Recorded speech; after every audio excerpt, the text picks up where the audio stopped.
Welcome to another episode of your favorite show, Soulfully Thorvi, with your host, Thorvi. Today's episode talks about celebrating yourself, celebrating me, celebrating you. The concept of celebrating oneself is fairly new. I'm not sure when it came about, but I became aware of it roughly like 10-12 years ago. I had not given it much thought until life brought in front of me some of the biggest hurdles I had seen, and I had to give my all and more to cross them. Unlike in childhood, there was no one to applaud my achievement though, no one to hand me a trophy or pat me over the back for a job well done. I found myself at many a eureka moment, just in my head, with no one witnessing my victories, the Herculean feats of self-rescue. This was not for the lack of friends or family. I have many and I'm blessed with some wonderful humans around me. It is during that time that I realized the true meaning of celebrating me, the impact that would have on my mental health and how liberating it would be in the future. You may term it as pampering the self or rewarding oneself, but I never used it as a carrot and stick system. That method of motivation doesn't go well with me.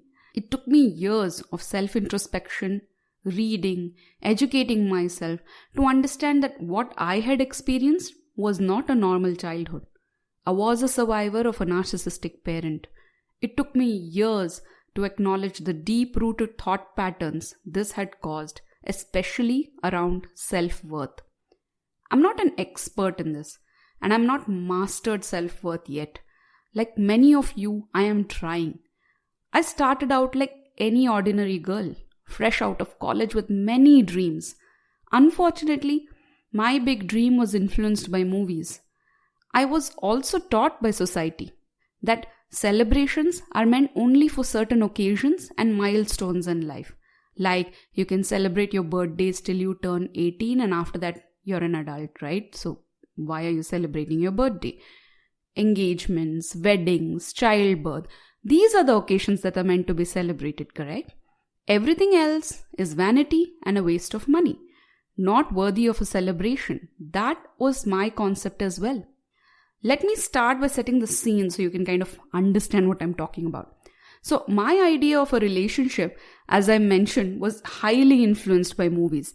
I wanted a perfect husband who would buy me a diamond ring and we would travel the world together. It never occurred to me that I could achieve both these without a partner. It never even crossed my mind. It was not even a remote possibility. So I had based my entire ideal life on one relationship fulfilling my dreams. As life is, the real twist started with the crash and burn of that relationship, which was pretty quick. The world still views divorce as a failure. People look at you differently once they know you are separated or divorced. I do not understand that at all. Like, I am happily divorced. People think you're incomplete now. Even close family members and friends tend to do this. It is all subconscious behavior. At first, even I was thinking the same. Initially, I thought life was over and I resigned to the fact that it was the greatest tragedy and failure in my life. My self-esteem took a deep dive into the Mariana Trench of life.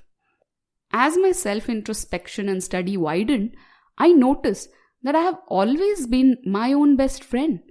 I grew up with wonderful friends actually, amazing humans, but no one witnessed or felt my life the way I did. When I entered the whirlwind romance, I left myself behind somewhere. When tragedy hit, I was the one who nurtured me back to health, emotionally and mentally, even physically and financially. It was the first birthday after the separation. I did something I had never imagined I would do. I walked into a famed jewelry store and bought myself my first small diamond ring. It has 3 tiny diamonds set in gold. It's really pretty. I walked out of the store wearing it and later that night treated myself to the burger, fries, coke, guilty dinner at McDonald's. Sitting in that crowded McDonald's, eating my burger in peace and just watching people move around, a sudden sense of pride took over me. I no longer felt pity for myself. I felt immense pride for the strong, independent woman I had become. For the first time, I was celebrating me.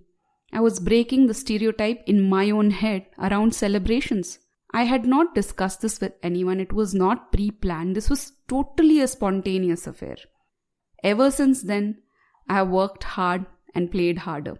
I traveled the world and experienced food, art, culture, language, people, everything on my own. Not because life stopped throwing hurdles at me. As is its nature, life continued to test me, and it still does.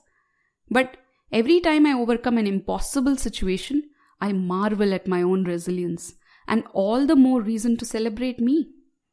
It is sad to see that people around have not caught up. I see others trying to celebrate themselves, facing the same reaction from their loved ones. People, we are not trying to overcompensate for any loss in life. We are just now starting to live life as it's supposed to be. Everyone who's trying to celebrate yourself, trying to do things which you thought were not possible outside a relationship, kudos to you. I'm all for that. Keep celebrating your life like this. We all deserve to celebrate ourselves.